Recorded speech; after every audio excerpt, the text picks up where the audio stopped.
সাতক্ষীরার বিভিন্ন উপজেলায় মাঠের পর মাঠ সূর্যমুখীর হাসি। কম খরচে বেশি লাভের সম্ভাবনা, তাই দিন দিন বাড়ছে এ ফুলের চাষ। আর স্বল্প সময়ে ফুলের বীজ থেকে তেলও উৎপাদন করে লাভবান হচ্ছে কৃষকরা।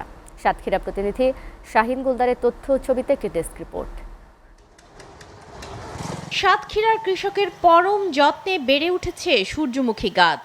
রূপালী রোদে হলুদ আলো ছড়াচ্ছে সারি সারি ফুল। নয়ন জুড়ানো এ দৃশ্য সবার নজর কাটছে। ফলন ভালো হওয়ায় সূর্যমুখীর সাথে হাসছে কৃষকও। ফলে দিন দিন তাদের আগ্রহ বাড়ছে। আর অপরূপ এ মোহমায়ায় খেতে ভিড় করছেন দর্শনার্থীরা।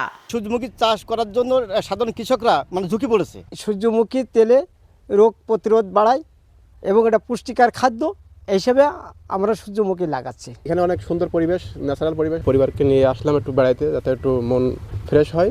রাস্তা দিয়েই যাচ্ছিলাম, তো চোখে পড়লো হঠাৎ এই সূর্যমুখী বাগান, তাই একটু ছবি তোলার জন্য আসলাম। ফলনও ভালো পাওয়া যায়, 60-70 টাকা বিক্রি হয় ফলন ভালো হলে। আর আশেপাশে সবাই লাগিয়েছে। সৌন্দর্য, চারিপাশে অনেক সৌন্দর্য দেখা যাচ্ছে, তার জন্য এখানে আমরা ছবি তুলতে আসছি আজকে। বিভিন্ন এলাকা থেকে ছেলে মেয়েরা আসে, সর্বক্ষণ আসে এলাকায় আসি ছবি টবি তোলে। অন্যান্য ফসলের চেয়ে তুলনামূলক ব্যাপক লাভের সম্ভাবনা দেখছেন কৃষকরা। এই যে সূর্যমুখীতে 400 থেকে 450 গ্রাম তেল আসে। এই তেলটা কোলেস্টেরল নাই, এই তেলটা খুব উপকারী একটি তেল। হেক্টর প্রতি 2.5 টন ফলন উৎপাদন সম্ভব জানান কৃষি বিভাগের ঊর্ধ্বতন বৈজ্ঞানিক কর্মকর্তা। আর সূর্যমুখীর চাষ দিন দিন বৃদ্ধি পাচ্ছে জানান জেলা কৃষি বিভাগ।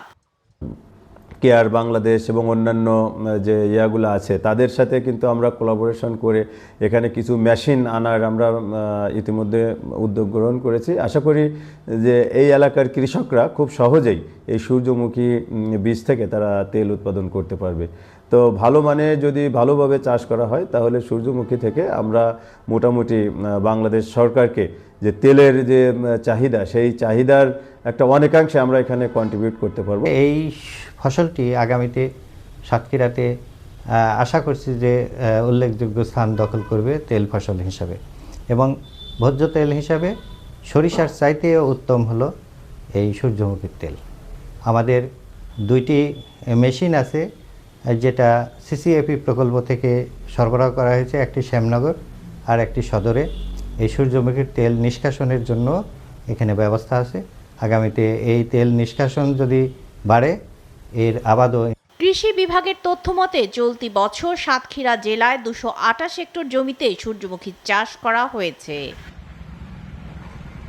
STV news desk.